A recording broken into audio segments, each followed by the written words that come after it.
Hello students. So continuing with the chapter natural resources, we have come to the second part and the last part of this chapter. We are going to study about minerals and metals and forests today. So minerals basically are inorganic substances which are obtained from earth through the process of mining.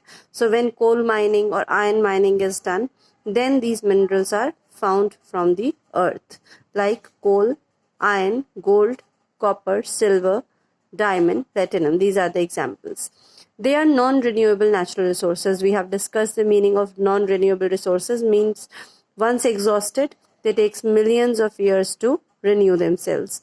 So these minerals are very localized, means they are found in a particular region and the total area occupied by them is very limited. For example, Kolar goldfields of India occupy an area of 8 km by 1.6 km only. Means in this area only these goldfields are found, not beyond this. So the areas occupied by these minerals is very small or limited. Now coming to the importance of metals and minerals, these are used for making tools, for making machines, cars, trucks, ships, jewelries, etc. And these are found in rocks which is found under the surface of the earth and are taken out from the mines with the help of machines. Coming to the next topic for today, that is forests. So forest is a natural ecosystem which consists of various species of trees, and these trees are very old also, hundreds and many years old trees are there found in the forests.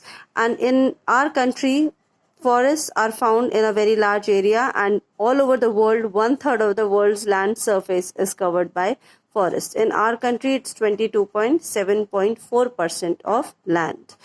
So what is the main importance of forests? They provide us with different objects which are very useful for us, such as gum, fibers, medicines, honey, bamboos. These all things are found in forests. So coming to the importance of forests, they serve as giant water retainers.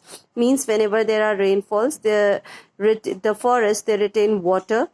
Then next is they absorb rainfall and gradually release it into rivers. And whatever rainfall they have absorbed during the rainy season, they release it into the rivers.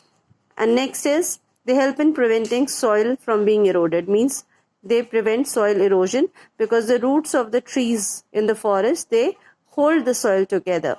Then next is they also are a home to a variety of wildlife. Means many animals, they live in forests, so forests are the home for those animals.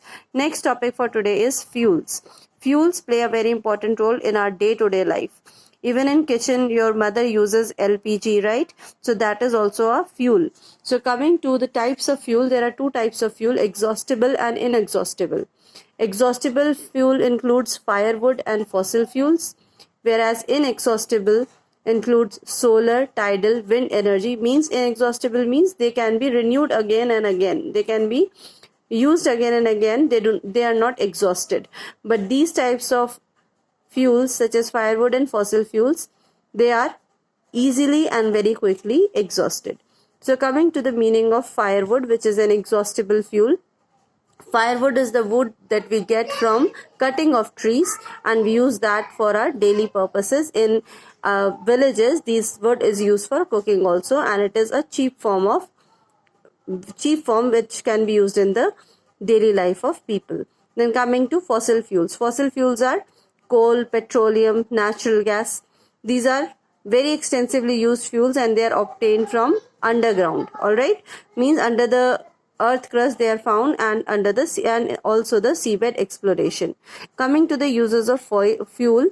First uses, it is used for cooking as fire in the kitchens. Second is it is used in industries for providing energy to machines. And third is it is also used in automobiles in the form of petroleum and natural gas. Now coming to the next topic, that is importance of resources in our daily life. So whatever resources we have studied, they hold a lot of importance in our day-to-day life. So first is, for example, certain resources are given here. Air is used in trains and motor vehicles. The moving air, which is known as wind, is used to run windmills and also to move boats and ships. Then we get vegetables, oils. These are we get from forests and from soil. And every country's economy depends upon the fertility of soil. Forests provide us with wood, raw materials, etc., which are used in industries. So here few resources have been discussed. You can even write this in your own words. What is the importance of resources in our daily life? So here we finish this chapter. I will be sending you the questions in PDF. You go through the questions. And also we have completed our syllabus for the first term. Thank you.